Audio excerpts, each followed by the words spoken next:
روحیں پارٹ 11۔ آپ ایسے جا سکتے ہیں کہ آپ کو کوئی نہ دیکھے۔ آپ نظر بندی کا عمل پڑھ سکتے ہیں۔ دشوار نے مجھے آمادہ پا کر جلدی سے کہا، میں بھی آپ پر اس طرح سایہ کیے رہوں گی کہ صرف اونکار ناتھ آپ کو دیکھ سکے، دوسرے افراد کی آنکھوں پر پردہ پڑا رہے۔ کیا تمہیں اس بات کا علم ہے کہ پنڈت اونکار ناتھ اس وقت کہاں ہے؟ میں نے اس واقعے سے خود کو پوری طرح باخبر رکھا ہے، دشوار نے اپنے مخصوص انداز میں جواب دیا۔ پھر میرا ہاتھ تھام کر باہر کی سمت بڑھنے لگی۔ سڑک عبور کرتے ہی میں ٹھٹک کر رک گیا۔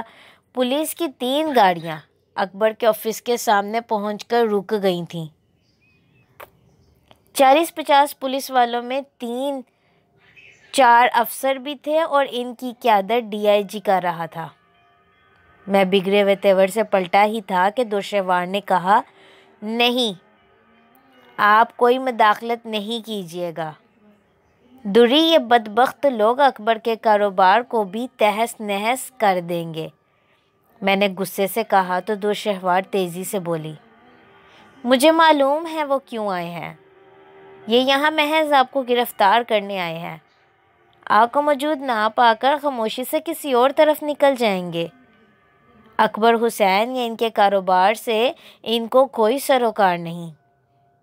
ایسی صورت میں کیا میرا اس طرح غائب ہو جانا مناسب ہوگا؟ دوری، یہ تم کس طرح سوچ رہی ہو؟ میں نے آپ سے کہا تھا نا کہ آپ سب مجھ پر چھوڑ دیجئے، دشوار مجھے سمجھاتے ہوئے بولی۔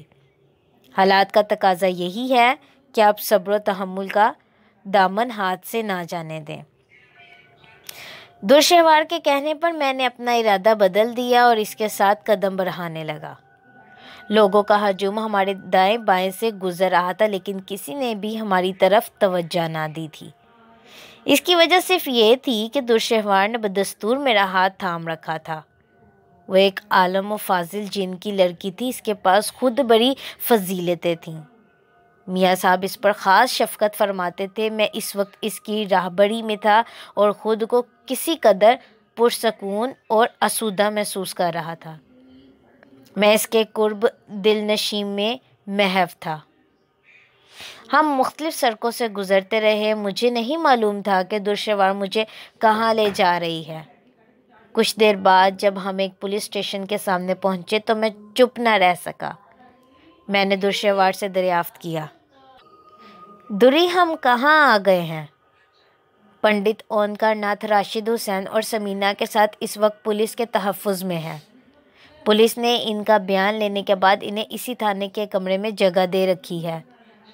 جی چاہتا ہے کہ اس پورے تھانے کو نذر آتش کر دیا جائے تاکہ بانس رہے نہ بانسری کا وجود رہے۔ دشوار مسکرائی، مگر یہ اقدام آپ کو زیب نہیں دے گا۔ میں نہیں سمجھتی تھی کہ اونکار ناتھ اور آپ کا کوئی مقابلہ ہے۔ یقیناً کوئی نہیں۔ اگر آپ اونکار ناتھ کو کوئی سزا دینا چاہتے ہیں تو اسے ہوشیار کر کے یہ مرحلہ کیوں نہ سر کیا جائے؟ آئیے میرے ساتھ، میں آپ کو اس کمرے تک لیے چلتی ہوں جہاں اونکار ناتھ موجود ہے۔ میں خاموشی سے دشوار کے ساتھ آگے بڑھا اور پولیس والوں کے درمیان سے ہوتا ہوا تھانے کے اندر داخل ہو گیا، جہاں ہر سمت بڑا سخت پہرا تھا۔ میں مختلف کمروں سے ہوتا ہوا ایک کمرے میں داخل ہوا تو میرا چہرہ غصے کی شدت سے تمتما اٹھا۔ میرے سامنے پنڈت اونکار ناتھ تھا جو سینہ تانے کھڑا تھا۔ اس کے سامنے SP ماتھر کچھ کاغذات لیے بیٹھا تھا، کسی مسئلے کے حل میں سرگرداں تھا۔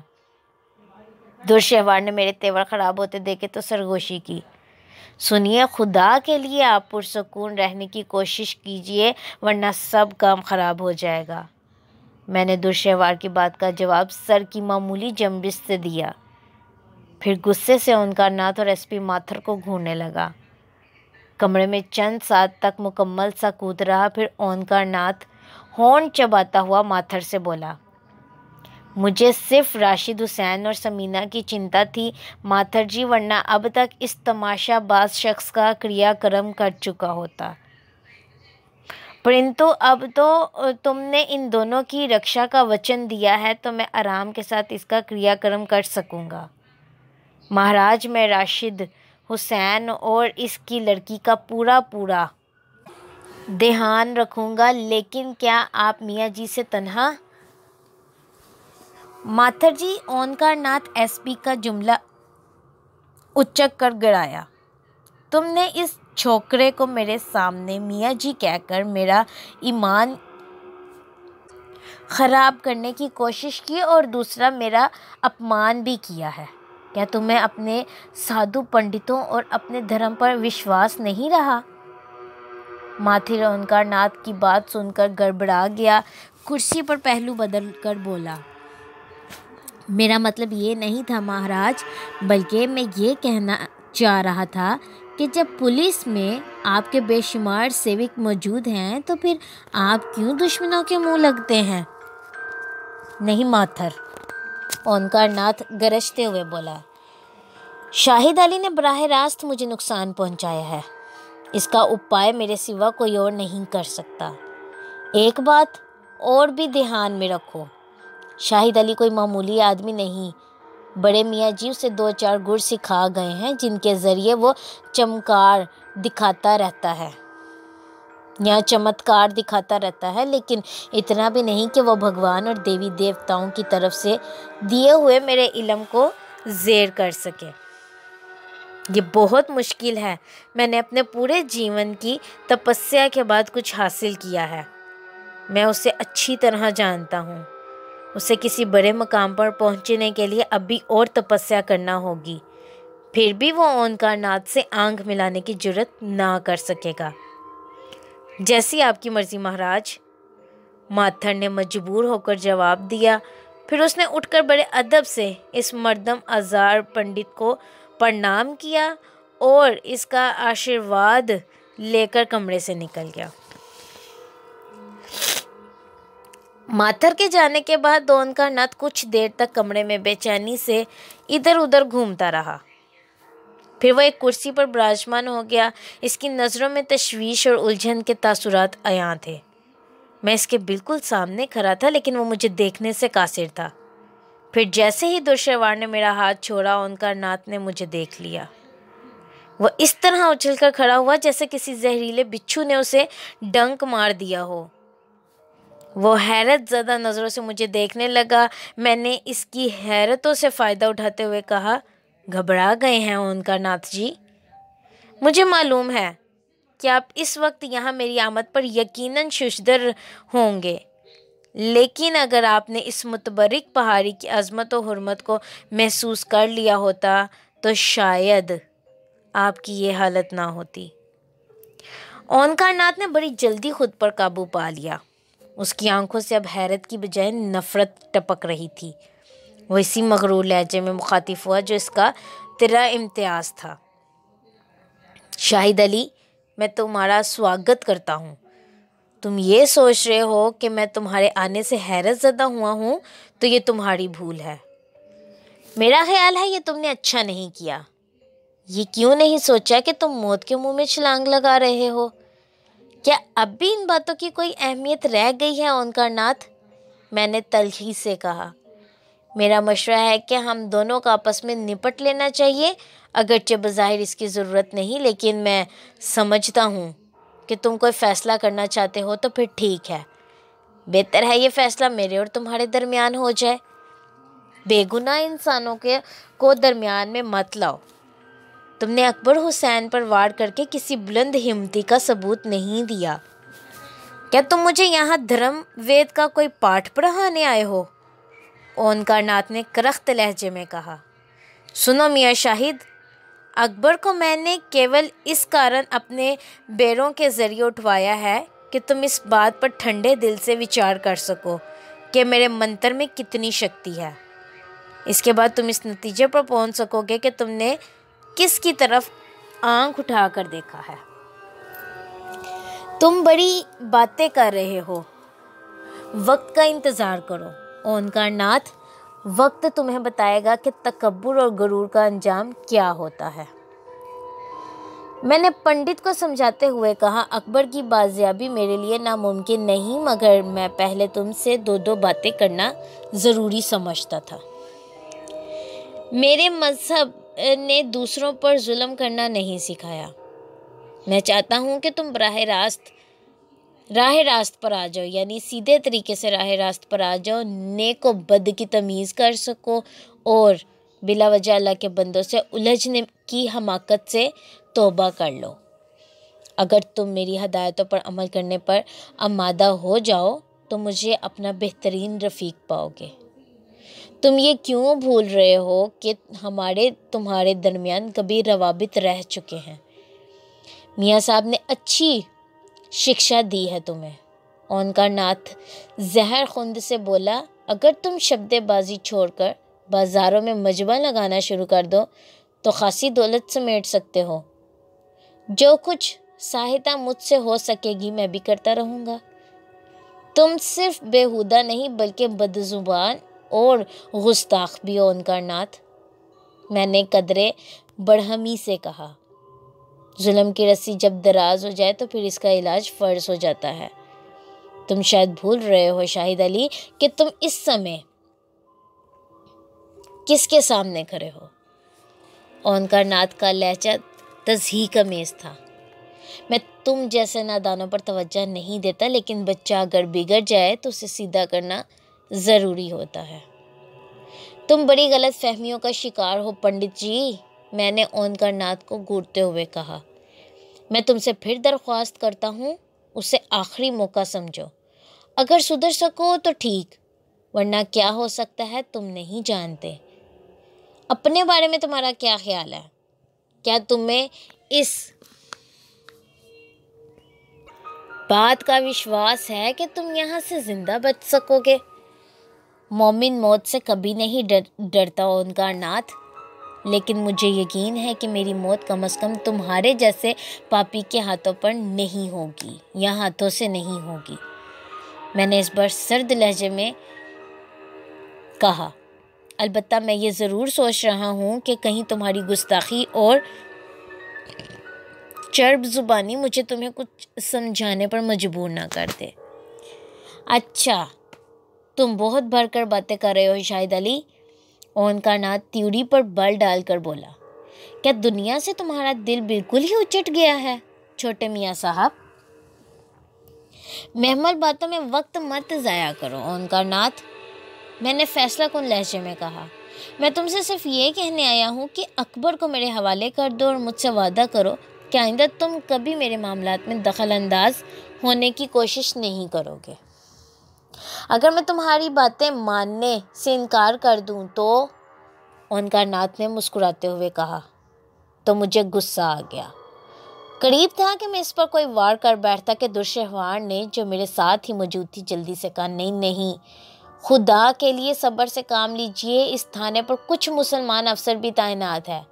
اگر آپ نے اونکار ناتھ کے ساتھ کچھ کیا تو اس کا الزام ان بیچاروں پر عائد کیا جائے گا۔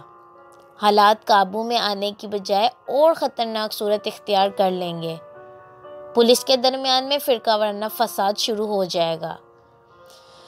دشہوار کے مشورے نے میرے غصے کو نرم کر دیا۔ میں نے خون کا گھونٹ پیتے ہوئے اونکار ناتھ کو مخاطب کیا۔ سنو اونکار ناتھ، میں اس وقت یہاں سے جا رہا ہوں، لیکن تمہیں اتنا باور کرانا ضروری سمجھتا ہوں کہ اب پہاڑی والے میاں صاحب سے کسی رواداری کی توقع مت رکھنا۔ تم دیکھو گے کہ سکون کا ایک لمحہ تمہارے لیے کس قدر محال ہو جائے گا۔ مورخ، اس سمے کے آنے سے پہلے ہی میں تجھے جلا کر بھسم کر دوں گا، اونکار ناتھ نے غصے میں آ کر کہا۔ اونکار ناتھ نے اتنا کہہ کر اپنے گلے میں پڑی ہوئی مالا اتار کر تیزی سے میری طرف پھینکی، لیکن ٹھیک اسی وقت دشہوار لپک کر درمیان میں آ گئی۔ اس کے بعد جو ہوا یا جو کچھ ہوا مجھے اس پر حیرت تھی۔ مالا نے دشہوار کے جسم سے ٹکرا کر بڑی سرعت کے ساتھ اس کے جسم کے گرد زنجیر کی صورت میں پھیلنا شروع کر دیا۔ میرے دیکھتے ہی دیکھتے دشہوار ان زنجیروں میں جکڑی گئی، لیکن دوسرے ہی لمحے وہ زنجیریں ٹوٹ گئیں۔ اونکار ناتھ حیرت بھری نظروں سے اس انجام کو دیکھ رہا تھا۔ دشہوار اسے نظر نہیں آ رہی تھی، لیکن زنجیروں کے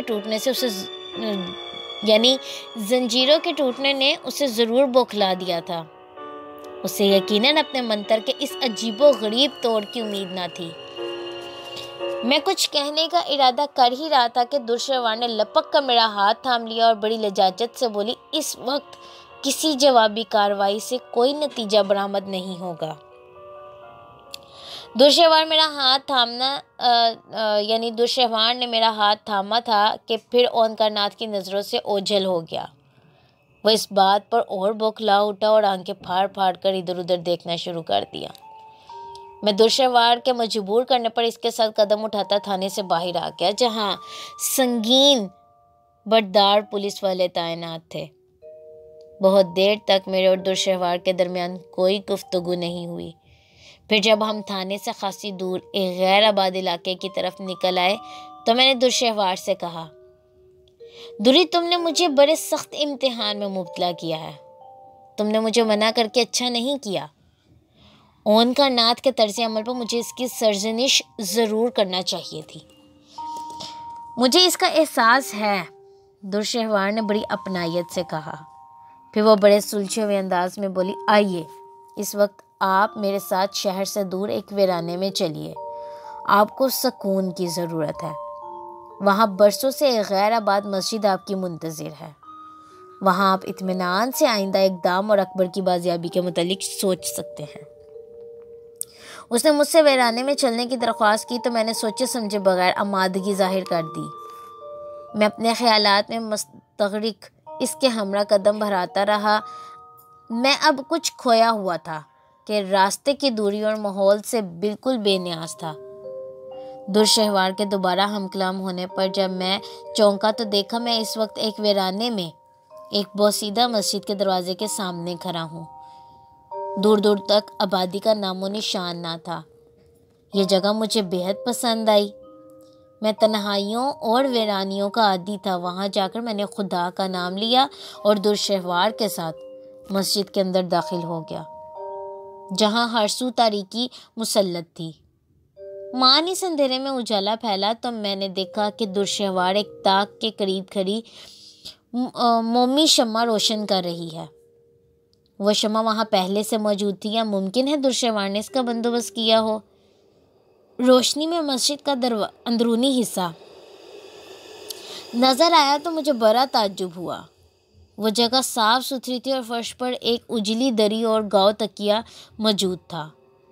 میں نے درشہوار کی طرف دیکھا تو وہ مسکرا کر بولی، لیجئے، اب آپ اطمینان سے بیٹھیے، میں نے پہلے ہی سے ان تمام چیزوں کا بندوبست کر رکھا تھا۔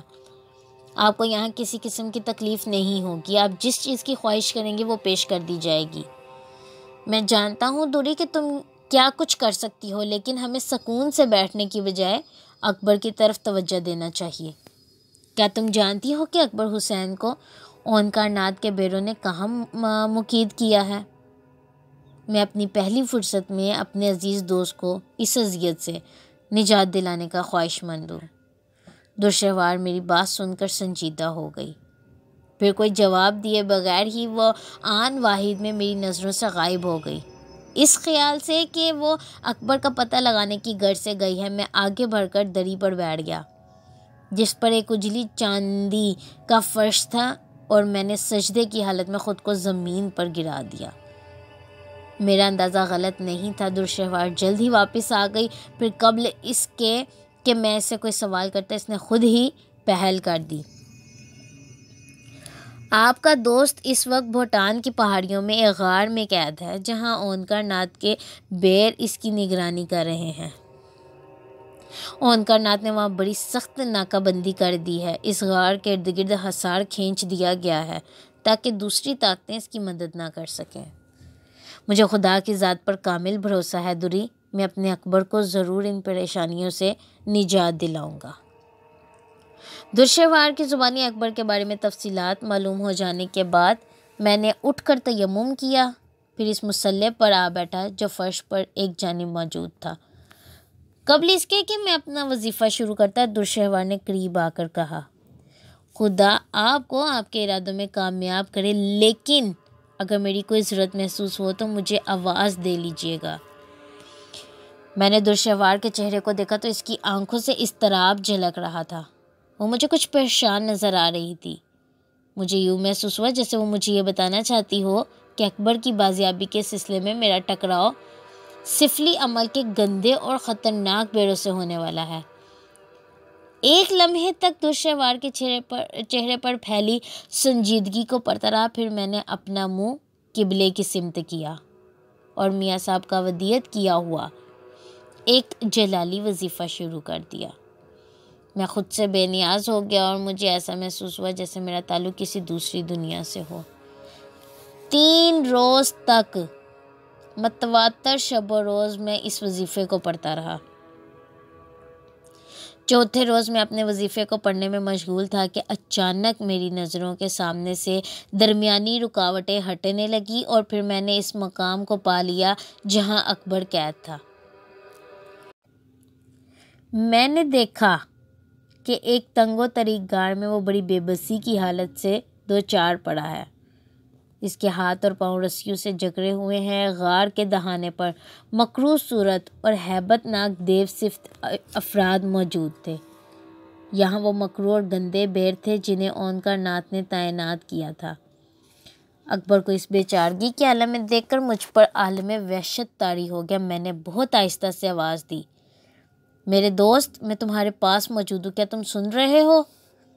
لیکن اکبر نے میری آواز نہیں سنی۔ وہ غار کے اندر بندہ بیٹھا سہمی نگاہوں سے دہانے کی سمت دیکھ رہا تھا۔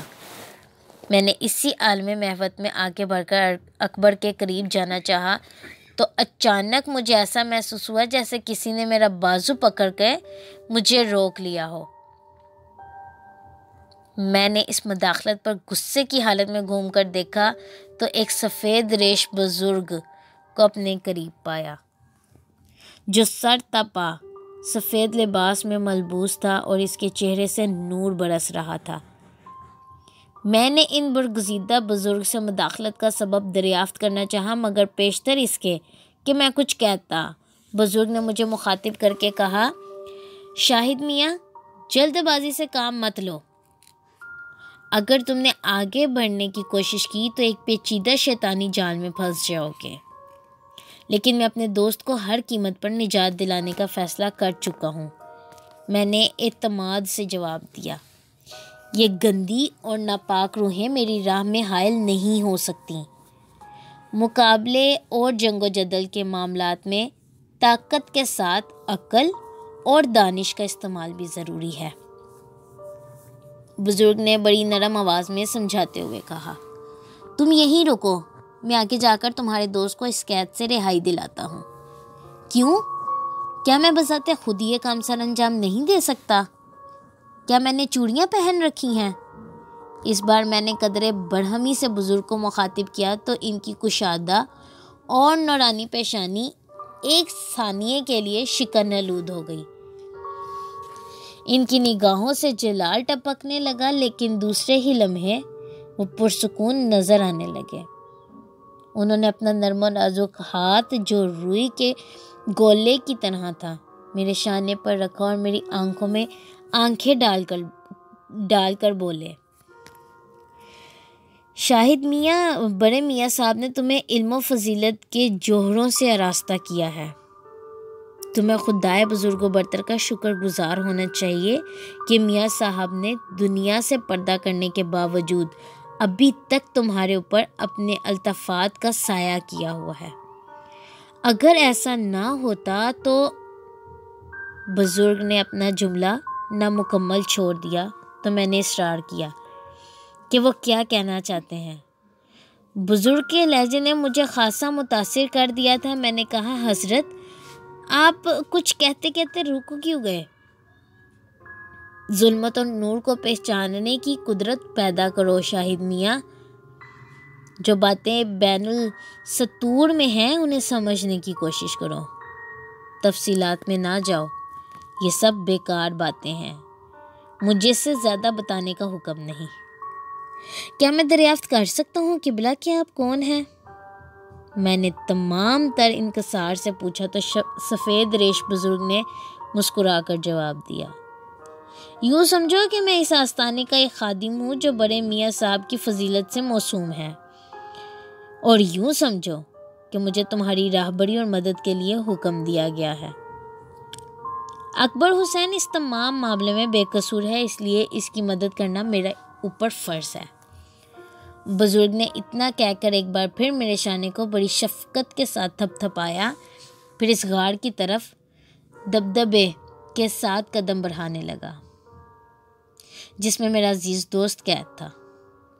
بزرگ کے تعاقب میں نے بھی قدم اٹھانا چاہا، لیکن میں اپنے مقصد میں کامیاب نہ ہو سکا۔ مجھے یوں محسوس ہوا جیسے میرے پاؤں من بھر کے ہو گئے ہیں اور مجھ میں اتنی طاقت نہیں جو میں انہیں جنبش دے سکوں۔ مجھے شدید گھٹن کا احساس ستانے لگا۔ میری نگاہیں بدستور بزرگ کے متحرک جسم پر جمی ہوئی تھیں جو ہر لمحے غار سے قریب تر ہوتا جا رہا تھا۔ دہانے کے منہ پر تعینات سفلی عمل اور علم کے گندے بیروں نے اچھل کود شروع کر دی تھی اور بھیانک آوازیں نکال کر بزرگ کو خوفزدہ کرنے کی کوشش کر رہے تھے۔ جب وہ ناپاک طاقتیں اپنا منہ کھولتیں تو آگ کے شعلے لپک اٹھتے تھے، لیکن میں دیکھ رہا تھا کہ بزرگ برابر آگے قدم اٹھا رہے تھے۔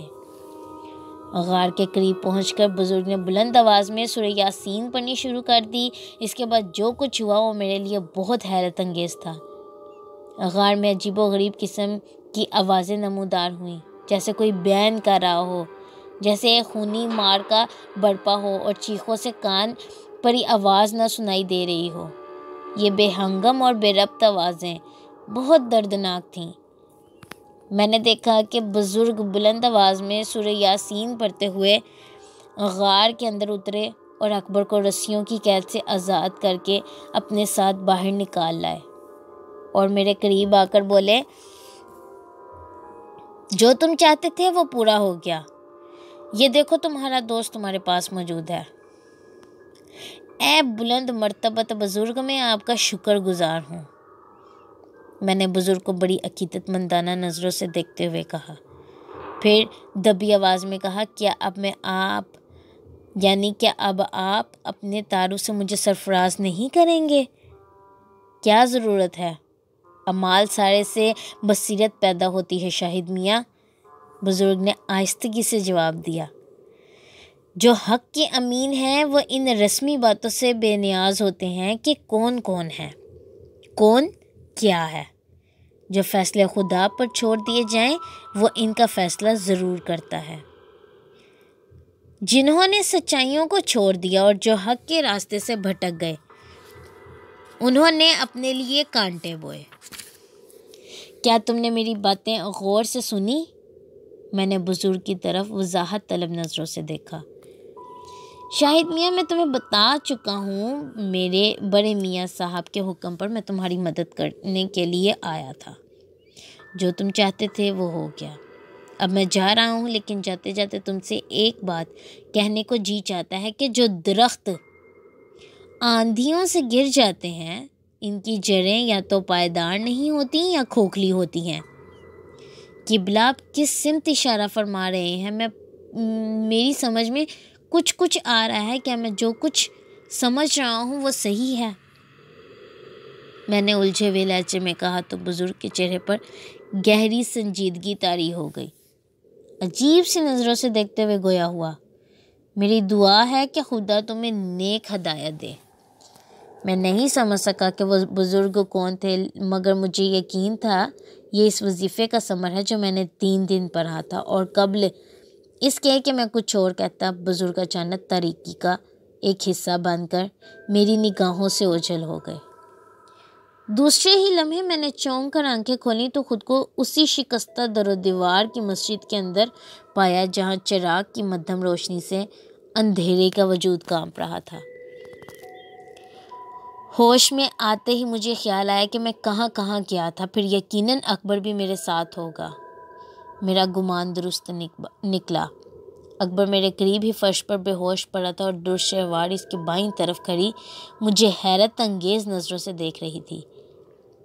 اس کی نگاہوں میں بے پناہ تجسس موجود تھا، جیسے ان سب باتوں کا اسے یقین نہ آتا ہو۔ میں نے اس کی طرف ایک سرشار نگاہ سے دیکھا۔ مجھے معلوم تھا کہ وہ اکبر کی پراسرار بازیابی پر انگشت بدندہ ہے۔ اسے حیرت ہے کہ یہ سب کیسے ممکن ہے۔ ہاں واقعی یہ بڑی حیرت انگیز بات تھی۔ اگر وہ جلیل المرتبت بزرگ میری مدد نہ کرتے یا میری مدد کو نہ آتے تو میں خود کو اس شیطانی جال میں پھنسا چکا ہوتا۔ میری نظروں میں رات کے واقعات گھومنے لگے اور میں نے سوچنے لگا وہ فرشتہ خصلت اور برگزیدہ بزرگ تھے کون؟ میری محوت کو دیکھ کر دشوار نے مجھے مخاطب کرتے ہوئے پوچھا، آپ حقیقتاً بڑے میاں کے سچے جانشین ہیں؟ میں نے یہ کرشمہ آج سے پیشتر کبھی نہیں دیکھا۔ خدا آپ کے علم و فضل میں اور اضافہ کرے۔ یقین کیجیے اس صورتحال کا پوری طرح جائزہ لیا تھا اور میں بہت پریشان تھی۔ میں نے دشوار کی بات کا کوئی جواب نہیں دیا۔ یہاں تو میں خود حیران تھا کہ اکبر کیوں کر بھوٹان کی پہاڑیوں سے آزاد ہوا اور کس طرح میرے پاس پہنچ گیا، سوائے اس کے کہ میں اسے قدرت کا کرشمہ سمجھتا اور کیا سوچ سکتا تھا۔ میں نے دل ہی دل میں خدائے بزرگ و برتر کی اس عنایت کا شکر ادا کیا۔ پھر جائے نماز سے اٹھ کر اکبر کے قریب آ گیا جو فرش پر بے ہوش پڑا لمبی لمبی سانسیں لے رہا تھا۔ میں نے اس کی نبض دیکھی۔ دوری، کیا یہاں پانی دستیاب ہو سکتا ہے؟